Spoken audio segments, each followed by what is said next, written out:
नीतियों की वकालत आज भी कर रहा है और जाति जनगणना में ले जाना चाहता है देश को। अब देश का युवा वर्ग या देश का अन्य वर्ग भी जो है, अब उसके पास इसके लिए समय नहीं है, वो इसको बिल्कुल ध्यान नहीं देना चाहता और वो दिख गया। यानी कि जातीय जनगणना जिन्होंने सबसे पहले कराई थी, वो ही जो इंडिया अलायंस छोड़ के और चले गए वापस एनडीए में। आप बिल्कुल सही कह रहे हैं और लगातार ये हो रहा है। नीतीश बाबू जिन्होंने इनिशिएट किया था इन सब को इकट्ठा करने का, सबसे पहले जून में पटना में, वही इनका साथ छोड़ करके चले गए।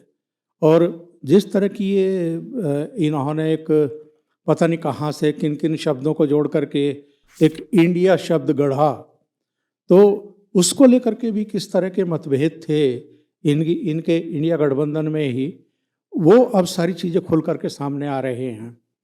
आपने युवाओं की चर्चा की है संजय जी। अभी किसी चैनल के रिपोर्टर ने कनॉट प्लेस में जाकर के कुछ नौजवान लड़कियों से बातचीत की। मतलब जो जिनको हम कह सकते हैं कि भाई आधुनिक काल की सोच वाली लड़कियां हैं, हाई फाई लड़कियां, और दिल्ली की लड़कियों के बारे में तो वैसे भी ये कहा जाता है कि कुछ ज़्यादा ही हाई फाई होती हैं।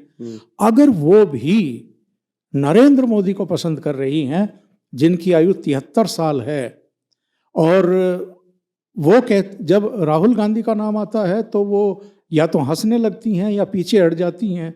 मतलब एक अजीब सी मुस्कान, व्यंग्यात्मक मुस्कान जो है अगर नौजवान लड़कियों के चेहरे पर आ रही है, मतलब एक चिर कुंवारा जिसको लेकर के तमाम तरह के चुटकुले, मीम्स और पता नहीं क्या क्या होते रहते हैं, उनके बारे में अगर आप आजकल की नौजवान लड़कियों से पूछें कि राहुल गांधी आपको पसंद है, तो वो हंसने लगती हैं, वो पीछे हट जाएंगी, कुछ कह देंगी, कुछ नहीं कहेंगी।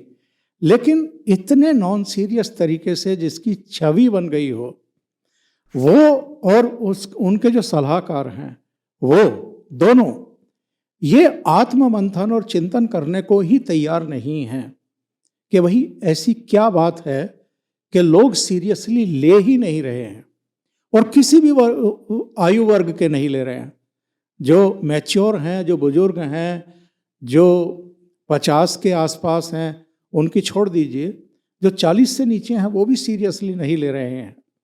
तो भाई आप कितना का बड़ा करवाओगे और कांग्रेस को कहाँ ले जा कर के डुबोगे? तो ऐसे में नरेंद्र मोदी जो 73 साल की उम्र को पार कर रहे हैं, वो अभी भी अगर एक उम्मीद की लो जगा रहे हैं युवाओं में भी, तो कहीं ना कुछ तो कर रहे होंगे ना। वो केवल लफाजी से तो आप किसी वर्ग को, खास तौर से नौजवानों को प्रभावित नहीं कर सकते, आकर्षित नहीं कर सकते हैं।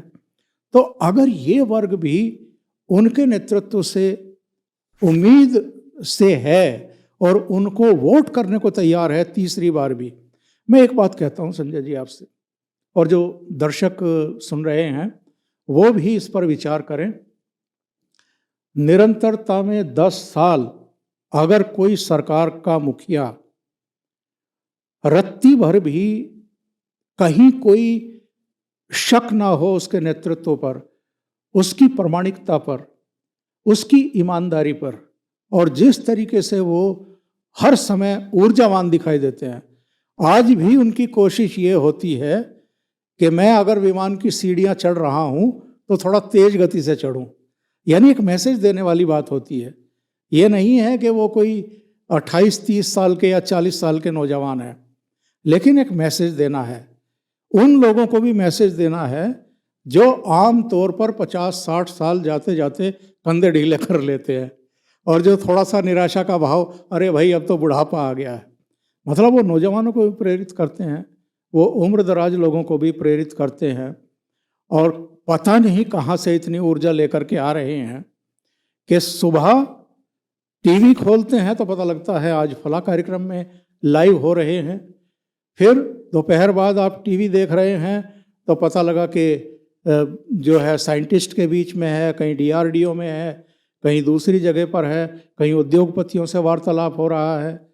अलग अलग सेक्टर के लोगों से लगातार संवाद स्थापित करना, वहाँ से फीडबैक लेना, उनके लिए योजना बनाना, उसको ज़मीन पर उतारना, उसका लगातार फीडबैक लेना, क्वालिटी के स्तर पर भी। और आप देखिए भगवान राम का जो भव्य मंदिर बना है, क्या दिव्यता है उसकी।